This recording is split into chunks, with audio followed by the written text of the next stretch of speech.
Pada video kali ini kita akan membahas mengenai metabolisme. Kita mulai dengan definisi terlebih dahulu. Metabolisme itu definisinya adalah suatu rangkaian reaksi kimia yang terjadi pada sel hidup. Nah, reaksi kimia yang terjadi pada sel hidup ini biasanya dibantu oleh adanya enzim yang berperan sebagai biokatalisator. Maksudnya apa? Maksudnya si enzim ini fungsinya adalah mempercepat reaksi dengan cara menurunkan energi aktivasi. Nah, energi aktivasi itu sendiri apa? Energi aktivasi itu artinya jumlah energi yang dibutuhkan untuk melakukan suatu reaksi. Oke, kita review. Pertama, definisi dari metabolisme. Metabolisme adalah suatu rangkaian reaksi kimia yang terjadi pada sel hidup. Nah, reaksi kimia ini biasanya dibantu oleh adanya enzim, di mana enzim ini berperan sebagai biokatalisator. Perannya apa? Perannya adalah untuk mempercepat reaksi dengan cara menurunkan energi aktivasi, di mana energi aktivasi itu definisinya adalah jumlah energi yang dibutuhkan untuk melakukan suatu reaksi. Sekarang kita akan bahas adalah si enzimnya itu sendiri. Jadi enzim itu ternyata terdiri atas beberapa komponen. Apa saja itu komponen-komponennya? Komponen enzim ini kurang lebih seperti ini. Pertama ada yang namanya apoenzim. Terus ada juga yang namanya kofaktor. Nah, hasil penggabungan apoenzim dan kofaktor ini bakal menghasilkan holoenzim. Terus istilah-istilah ini apa sih maksudnya? Nah, kita akan bahas satu-satu. Pertama, apoenzim. Apoenzim ini jadi bentuk senyawa itu protein. Sifat dari protein itu apa? Protein itu sifatnya labil, yang artinya mudah denaturasi terutama pada suhu yang tinggi. Denaturasi itu artinya mudah rusak. Terus apoenzim ini adalah bentuk yang belum aktif. Sementara itu yang kofaktor bentuknya adalah non-protein.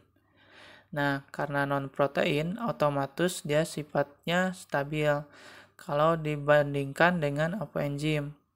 Terus, gabungan dari apoenzim dan kofaktor ini akan menghasilkan holoenzim. Nah, holoenzim ini adalah bentukan enzim yang sudah aktif.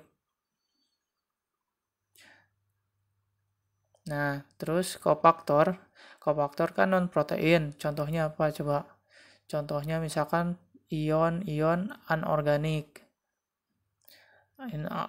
Ini bisa berupa Cl- atau klor, terus bisa juga kalsium atau Ca2+. Terus kofaktor itu yang kedua bisa juga senyawa organik. Senyawa organiknya bisa berupa gugus prostetik. Gugus prostetik itu adalah senyawa yang terikat kuat dengan apoenzim. Contohnya yaitu senyawa hem yang terdapat pada hemoglobin. Senyawa organik yang berperan sebagai kofaktor itu bisa juga berupa koenzim. Nah, koenzim ini senyawa yang terikat kurang kuat dengan apoenzim. Contohnya itu vitamin. Nah, salah satu contoh dari aktivitas apoenzim adalah pada peristiwa proses pembekuan darah. Nah, pas di proses pembekuan darah ini pertama trombosit itu pecah. Nah, lalu bakal mengeluarkan yang namanya trombokinase. Nah, trombokinase ini fungsinya adalah untuk mengubah protrombin untuk menjadi trombin. Hanya saja trombokinase ini supaya aktif, dia membutuhkan aktivitas kofaktor yaitu ion kalsium dan vitamin K. Nah, dalam hal ini, si ion kalsium dengan vitamin K ini bertindak sebagai kofaktor. Sementara itu, trombokinase bersifat sebagai apoenzim, yaitu enzim yang belum aktif kalau belum disupport oleh kofaktornya. Nah, terus sifat-sifat dari enzim. Sifat-sifat dari enzim yang pertama, dia adalah komponennya bisa berupa protein, di mana protein ini sifatnya labil dan mudah denaturasi. Ciri yang kedua adalah komposisi enzim. Ketika sesudah dan sebelum reaksi itu sama atau tetap. Itu sifat dari enzim yang kedua. Terus sifat dari enzim selanjutnya, enzim itu dibutuhkan dalam jumlah yang relatif kecil.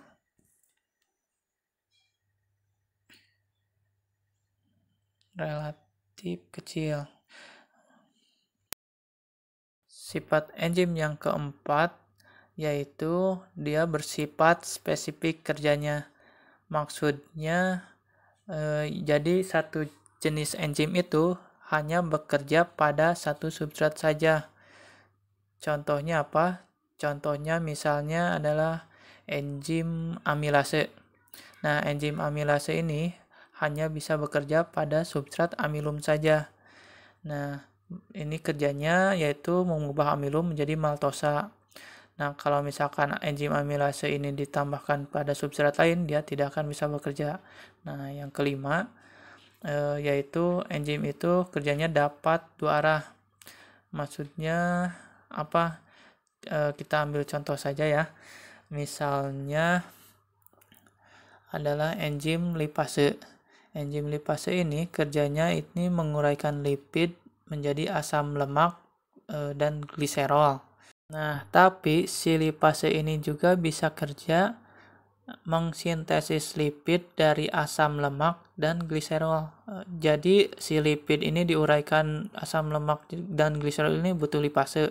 Asam lemak dan gliserol ini disintesis butuh lipase juga, oke? Nah, sekarang yang terakhir sifat dari enzim adalah enzim itu dipengaruhi oleh hal-hal berikut ini. Pertama itu adalah suhu. Contohnya enzim katalase, dia hanya bekerja pada suhu 36 sampai 37 derajat Celcius. Terus yang kedua adalah pH. Misalnya adalah pepsin. Nah, enzim pepsin ini cuma bekerja pada suasana asam.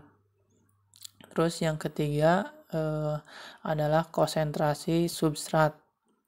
Nah, kalau yang ini lebih semakin besar konsentrasi substrat, maka kerja enzim akan semakin cepat. Terus yang terakhir adalah inhibitor. Inhibitor ini adalah faktor penghambat kerja enzim. Kalau inhibitor ini banyak, maka kerja enzim akan semakin lambat. Nah, sekarang kita akan bahas mengenai cara kerja enzim.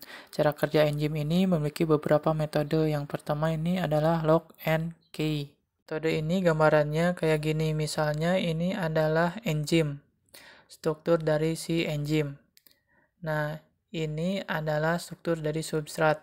Masih ingat kan dari sifat-sifat enzim kalau enzim ini kerjanya secara spesifik. Jadi enzim yang ini hanya bisa bekerja pada substrat yang ini. Nah, ini adalah sisi aktif enzim. Terus kalau gitu gimana? Dia akan bereaksi. Jadi kayak gini. Jadi si substratnya ini akan bereaksi dengan si enzim. Nah, terus setelah si enzim ini bereaksi dengan substrat, nanti nggak kayak gitu lagi, nanti beda lagi. Ntar jadi kayak gini. Struktur si enzim itu bakal tetap sama. Lihat ini sama yang ini tetap sama strukturnya. Ceritanya sama, si enzim ini bentuknya sama ya. Tapi yang substratnya yang ini jadi kayak gini. Kenapa? Ini artinya telah dihasilkan produk dalam reaksi ini. Jadi dalam reaksi kalau pada enzim ini akan tetap, sedangkan substrat akan berubah pada produk. Yang kedua, ini ada metode induksi. Nah, untuk metode induksi ini, si struktur enzim itu fleksibel. Artinya, sisi aktif dari enzim ini menyesuaikan diri dengan bentuk substratnya. Nah, pas membahas tentang sifat-sifat dari enzim, pernah disebutkan sedikit tentang yang namanya inhibitor. Inhibitor ini kerjanya adalah menghambat kerja dari si enzim. Ini tipenya ada dua, ada yang sifatnya kompetitif, ada juga yang sifatnya non-kompetitif. Dari namanya saja sudah diketahui sifatnya. Kalau kompetitif ini artinya berkompetisi atau bersaing dengan si substrat untuk menempati sisi enzim. Misalnya bentuknya kayak gini enzim. Terus ini adalah substrat. Nah, si inhibitor ini biasanya bentuknya kayak gini contohnya. Nah, dia ini akan bersaing, inhibitor ini akan bersaing sama si substrat buat menempati bagian sisi aktif enzim ini yang disebut sisi aktif dari enzim.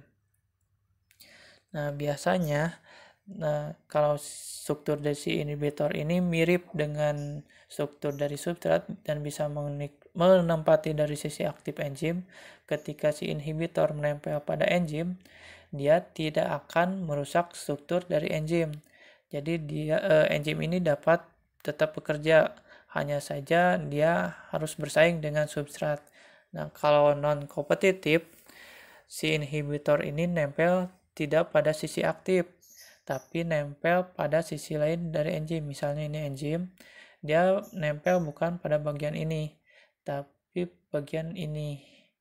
Nah, ketika si inhibitor ini nempel pada bagian lain sisi aktif enzim, justru inilah yang bisa merusak dari struktur enzim, sehingga enzim tidak bekerja lagi. Oke, paham ya? Bedanya inhibitor kompetitif dan non-kompetitif.